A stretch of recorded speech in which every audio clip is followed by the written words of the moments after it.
Hey everybody, Dan Holstein here, helping your business take flight. And I am excited today to have a buddy of mine, Tim Miron from BLR Chartered Accountants. Welcome, Tim. Thanks for having me, Dan, even though you didn't let me leave my laundry room. Well, we got to keep in your place, right? Where you can stay focused on those numbers, right? Absolutely. I'm liking the hat. We're both wearing hats. So what's the deal with the hats? Usually we look slightly more professional.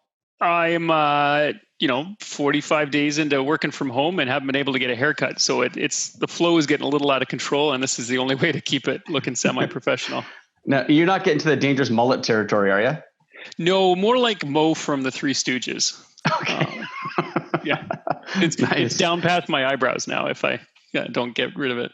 Yeah, gotcha. And mine's taken off like, I don't know, like off to the side. So a little Kramer-esque.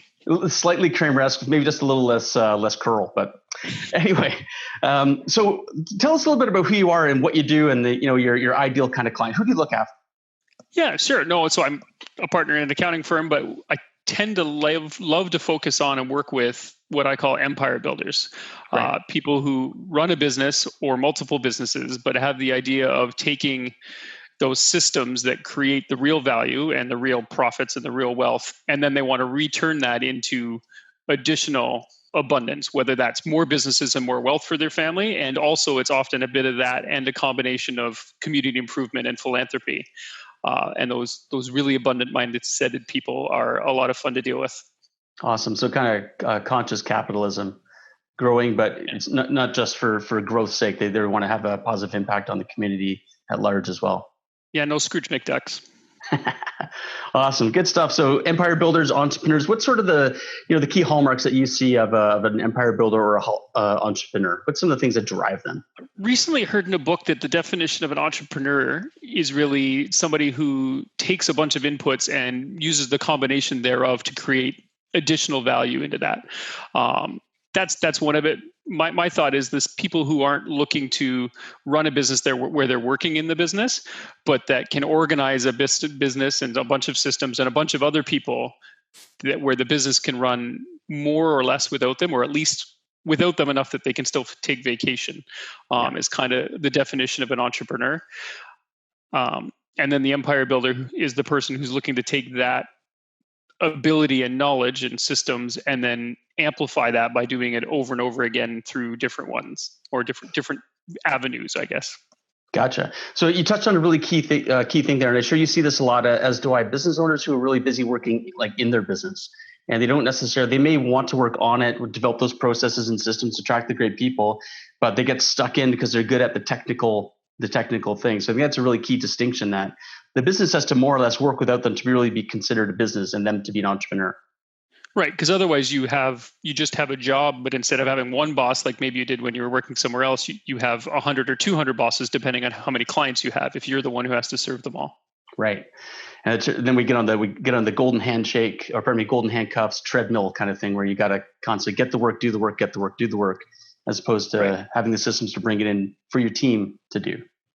Yeah. Yeah. Cool. So as an accountant, maybe you see this. I'm going to share a little scenario with you that I see every once in a while. It kind of drives me nuts. Business owners that run their business by their bank balance. They look at it and they go, hey, yeah, we got lots of money, we're good. But in reality, that's not really the case, is it? That's one marker. What are some of the things that you see wrong with that when people are just kind of run their business to the bank balance?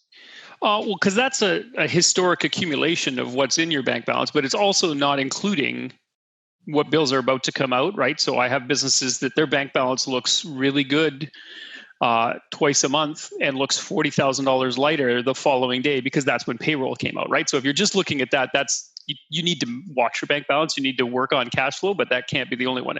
It's not taking into account which of your customers haven't paid you, which you can see from receivables. It's not taking into account the people you haven't paid yet if your systems aren't taking care of that in a timely manner. And those are just the basics, right? That doesn't tell you. And even all of those things maybe give you 90 days of outlook. That doesn't tell you what's going to be coming 3 months, 6 months, 8 months from now. Not that in the world we're in today, anybody could probably predict with any accuracy what things will look like in 6 or 9 months. Sure enough. But in a more stable environment, a good entrepreneur would have the systems, forecasts, and funnels to be able to see what business is going to be like 6 or 9 months from now. Absolutely. And I guess part of it too is you mentioned about those funds may be allocated for there's payables for payroll, HST, things like that. So the cash is all commingled. So it's not really an accurate representation at all of what the business owner truly has as a capital resource. Right. Or what their profit is, because they maybe don't have that figured out yet. So yeah, just managing on cash can be a dangerous thing. Much like, when some of my friends were in university, were managing what they could afford to do based on the room left on their credit card was also a dangerous thing. Yeah, absolutely. You can get a little bit of trouble with that. Yeah. So we're talking about, bank balances. That's cash, but it's not necessarily the business owner's cash. You mentioned forecasting. We've got to make sure that we're looking ahead. What are some of your best practice recommendations for a business owner that may not, they may be running their business off their bank balance now, but they understand the need to run a cash flow forecast. Not really sure how to get started. What are some of the best practices around running a cash management tool or cash flow forecast? Those can be tricky. There's some tools that are coming online now that are pretty intuitive and helpful. If you've already got your books in the cloud and are done remotely, you can kind of just plug in and it will take that data and guess as best as it can into what that cash flow is. That can still take a lot of work. One of the other things that is a little less tech savvy, but still quite effective, is if anybody considers using the Profit First method. It's a book you can buy where you work on, hey, all of the cash that comes in, well, I need to automatically set this amount aside for sales tax because I might only have to pay that once a year, and this amount for corporate tax. But what you're also doing is you're setting aside, this is what I'm going to pay my operating expenses out of, as well as setting aside what you're hoping your profit will be out of that, with the idea of you can see that build up, and then that's your money. And if you run out of money to pay your operating expenses, the theory goes that you then change your expenses rather than pull from your profit. In reality, in today's world, that might not be possible, but that's a real low-tech way to try and manage the operations of your business. But probably it still takes a lot of discipline and probably somebody like a coach to hold you to the fire to talk about those long-term forecasting type plans. Do you run into business owners that have kind of pimped out their business and their expenses are bloated to the expense of their own income? Yeah, and then on top of that, sometimes we get into we need something, and then that tool isn't useful anymore, and so we've stopped using it. But because subscriptions are so common, we've continued to pay for it for another 6, 8, 9 months, and those $10, $20 a month subscriptions add up over time, right? That's $200. So if you've got 4 of them that you're not using, that's $1,000 a year that's walking out the door for something you're not using.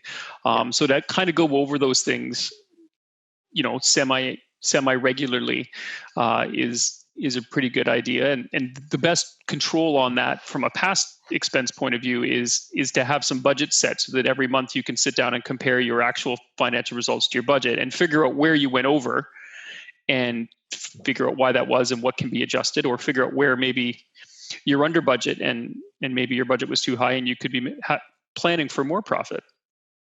That's awesome. And I think that's another area that a lot of business owners don't really focus on as much as they could, is having a budget.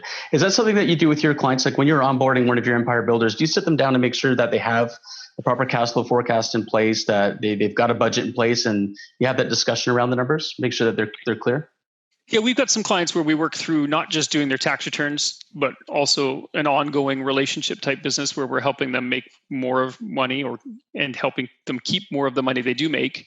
And part of that would be setting budgets, even if we're just basing it on the last 12 months results. And then that's an easy starting point. And then it can be a half-hour discussion. It doesn't need to be 20 hours of investing in a budget to come up with at least a starting point that can be tweaked ongoing. And then we create a cycle of, as we're meeting monthly or quarterly, of these are the things we're going to look at more in depth. If we don't see something that's sticking out like a sore thumb, if we do, we address that one right away. But then we can at least know that over the course of 12 months, we're going to have taken a deep dive on all of the major expenses to make sure there's not any leakage or anything that needs to be corrected. Gotcha. So you're not just tax compliance. You're kind of holding your client's hand on a regular basis throughout the year to make sure that they're keeping an eye on the prize, as it were. So if somebody wants to get in touch with you, what's the best way to do that? Email's easy. It's tim@blrcpa.ca. If you Google Tim Miron CPA, I should come up in all the social medias: Facebook, LinkedIn, Twitter, YouTube. Look, Tim, I really appreciate you coming on. Thanks for sharing your wisdom with us today, and we'll catch you next time. Thanks so much. Thanks, Dan. All right, take care.